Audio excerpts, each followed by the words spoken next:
Did you know that life is simply all about the choices we make? Now, you've heard this before, but stick with me because it goes way deeper than you think. In our world, we have so many people that just blame their situation on their past or on the problems that they've had to be faced with. But the fact is that it doesn't matter where you start. It matters with what you do with it. Now, again, a bit of cliche, but as we go further down, you'll see what I'm getting at. In life, we always choose our situations. Like, I get it. You might not be choosing to be born into a broken home. But if you are born into a broken home, you do get to choose what you do with it. Even further to that, you get to choose what you're willing to put up with. Sometimes we go through life and just crap comes on top of us, whether it's work, whether it's family, whether it's stress from another source. And we're often like, man, this is hard. I've got to overcome this and talk through it and everything like that. But that all helps only to a degree. The thing that really helps is when you face the problem and you say to yourself, am I choosing right now in this moment to accept this problem? If you choose to accept the problem, then the problem will stay with you. If you choose not to accept the problem, then you've taken that first meaningful step to overcome it. Now, surely it can't be that simple. Well, look at it this way. Look at any situation you're going through in your life right now. And let's say it's at work, you've got a problem, it needs to be resolved. The consequences of resolving it seem to be maybe a little bit stressful as well. And then you sit down and you ask yourself, am I choosing or am I willing to accept this problem where I am right now? The next step, do not necessarily rely on the answer that you give to that question. Look at what you do next. If you continue to go as you have been going before, the status quo, not changing anything, then you've answered that question already. Then you're simply choosing or you're not willing to change the situation. And that's okay. But we just have to be real with ourselves. What are we really choosing to do? Now, framing it this way is a total paradigm shift because this means that we have actual control over our situations, over our destiny, and our choices frame who we are and what we're all about. Understanding this creates a lot of stress for a lot of people because for the first time, they don't have something that they can rely on. They don't have a cop-out. They don't have an excuse for why they are the way they are or why their life is not turning out the way they think it should. But as soon as you get into the driver's seat, it has amazing benefits. For the first time, you're in charge of your life. For the first time, you're responsible. For the first time, what happens to you is because of what you've done. And that creates incredible, ridiculous amounts of growth. So choosing to accept your situations or change them is massive. So this is the first part. Now, the second part is even more fun.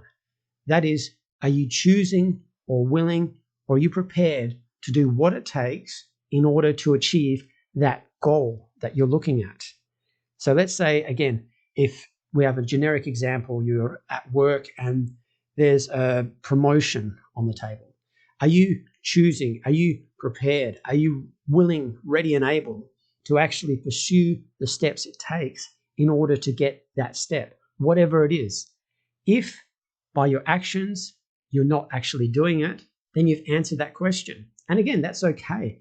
You don't have to be choosing to be aggressive and pushing yourself all the time because, as we've talked about before, life is all about the seasons. It's not about pushing 100% all the time. But once you really accept that you have full responsibility for all the things that you do, suddenly life is changed. It's an absolute game changer. So taking responsibility for the choices that you're prepared to make to put up with stuff and the choices that you make in order to grow and advance in your goals will change absolutely everything. So this on its own is incredibly powerful, and I hope that it is something that you put into use. However, we can always upgrade it. As we call this personal upgrade, we take it a step further. So how do we do that? Well, if you're in a situation and you're asking yourself, am I willing? Am I prepared? Am I taking responsibility for this situation that I want to change, that negative thing? The fact is, sometimes the pain that you're facing is going to be too overwhelming, the pain that is in your way to overcome it. Now, if that is the case, then there is a simple technique, and it's basically to do with perspective. And when we're in a situation, well, the whole reason that so many people see a psychologist is because when you see a psychologist, they have an external view of where you're in. Now, if you're in a situation, you're stuck in it. We're all our own echo chambers. We're in a place where we see the world from our eyes, from our perspective, and we think using all of our logic and reason and emotions and all our faculties. But the fact remains that we can only see from our perspective. We can try other things to change our perspective, and I'm going to talk about a technique that'll help you to do that. But ultimately, a lot of people need the assistance of someone else in order to get there. One way you can change the perspective is to try and get less attached to the situation.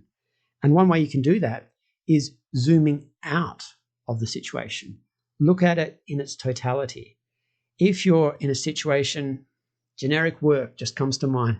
If you're at a work situation and it's stressful, then you're going to be thinking that's your day in, day out. It's where you're in all the time. It's ingrained into your life, entangled, and you won't really have that clear perspective from the big picture.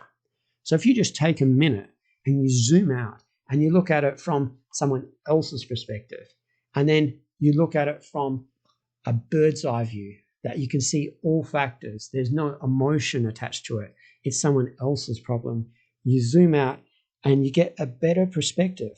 And this gives you a handle so you can see it with greater clarity.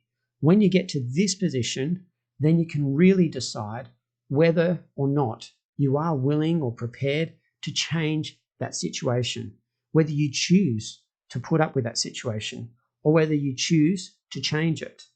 This is incredibly important because it's lip service to say that all you have to do is choose whether to put up with something or not. While it's true at its base, when you're ingrained and entangled in a situation, it is incredibly difficult. Now, just to finish up this episode, I want to talk about one major factor that stops us from moving ahead. A lot of people just don't want to get that perspective. A lot of people do the perspective and they choose not to change things. They have a secondary gain from all of this. And that payoff is the fact that they have an excuse. Or in today's society, we call it the victim mindset. Now, there's nothing more stronger and powerful than a victim. You watch any TV show, you watch anything in the media, and there's always victims. And these people are using the currency of sympathy and seeking people's attention, where they're getting it through a way that is probably not the most empowering way that they could get it. That being said, it's incredibly strong.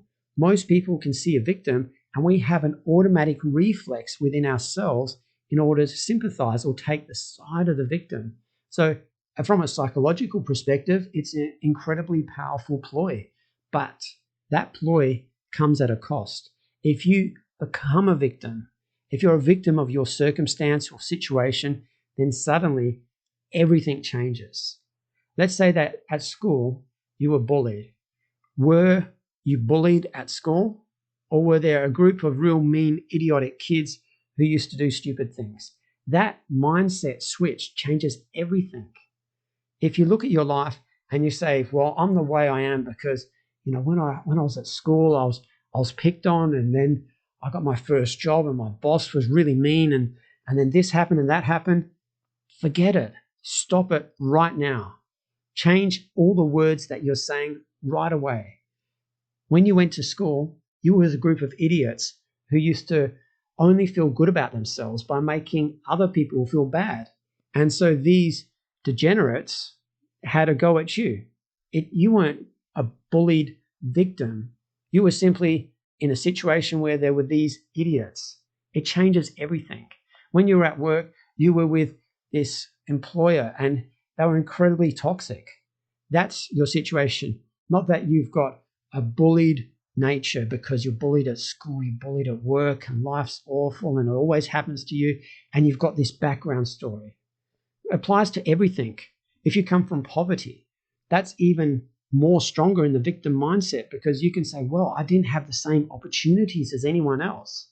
But when you look around and realize that people have come from every station of life and made it, then suddenly these excuses become less and less strong.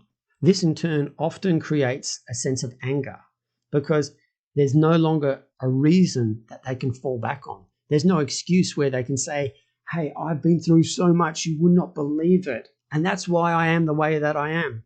But suddenly you compare it to somebody else and this other person has been through way more and they've been able to overcome it. This creates a sense of hostility, a sense of resentment, and then they start to pick on the other person. They might say, oh, well, this person really did have some advantages, or this person didn't have it as hard as I did, or they had the same situation economically, but in another domain, I suffered so much more. All of these, again, are just another claim to victimhood. Now, I'm not saying that we all started from the same starting point. Many people have insane amounts of advantages.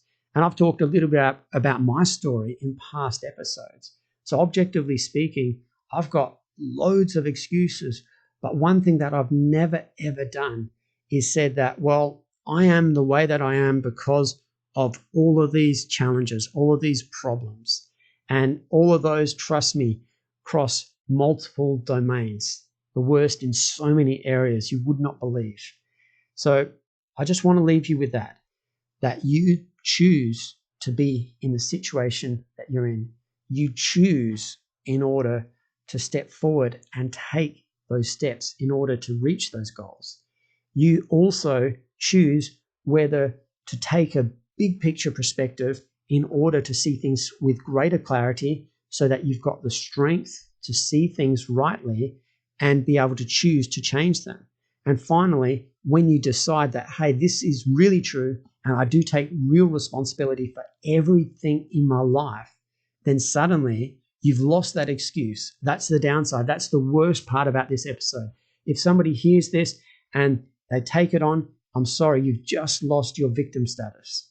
But on the flip side, you have received incredible amounts of responsibility, and this growth is ridiculous. I'm going to leave you with that, and I'll speak to you on the next episode. Hope you enjoyed the podcast. If so, rate it from the place you downloaded it. For any questions, send an email to michaelpulser@gmail.com.